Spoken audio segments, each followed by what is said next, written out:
சபையென முத்தமிழாய் என் மூச்சு காற்றில் கலந்து வள்ளுவனின் வாசகமாய் இரண்டடிகள் என் நெஞ்சில் இருந்து என்னாலும் மெனையாலும் என் தமிழன்னையே தித்திக்கும் தேன்மொழி கட்டம் வரவட்டம் முத்தமிழ் தாய்க்கு என் முதற்கண் வணக்கங்கள். சபையோருக்கும் இந்நேர வணக்கங்கள். நான் பேச எடுத்துக்கொண்ட விடயம் விவசாயம்.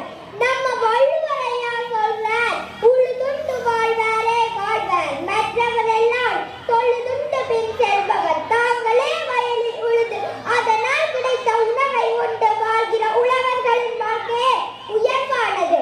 மற்றவர்கள் எல்லோரும் அவர்களை வணங்கி பின் செல்ல வேண்டியதுதான். மகாத்மா காந்தி சொல்கிறார், கிராமத்தில் தான் நம்முடைய இதயம் இருக்கிறது என்று. ஏனென்று தெரியுமா? ஏனென்று தெரியுமா? அங்குதான் உலகத்தின் உயிர் நாடியே இருக்கிறது என்கிறார் மகாத்மா காந்தி. ஒரு நெல்லை வைத்து அதை 100 நெல்லாக மாற்றும் விவசாயி சிறந்த விஞ்ஞானி.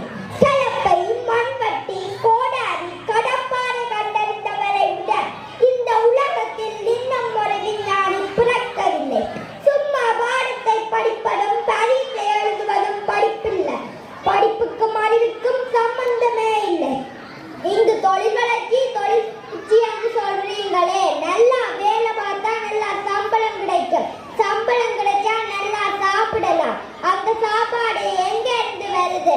விவசாயத்தை படிக்காதவன் செய்யும் தொழில் என்று கிடையாது.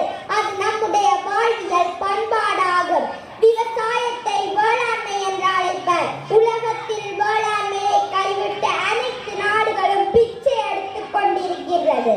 அந்த நிலைமை நமக்கு வந்துவிடக் கூடாது. உனக்கு நெருங்கி எதுவும் இல்லை என்ற வாக்கியத்தில் திறங்க விவசாயத்தை விட சிறந்த தொழில் எதுவும் இல்லை. விதைகள் உறங்கினாலும் விதைத்தவன் உறங்குவதில்லை என்று கூறிக்கொண்டு பேசியது சுருக்கம். கருத்தோ பெருக்கம் மினி தேவையில்லை. விளக்கம் வாய்ப்பிற்கு நன்றி.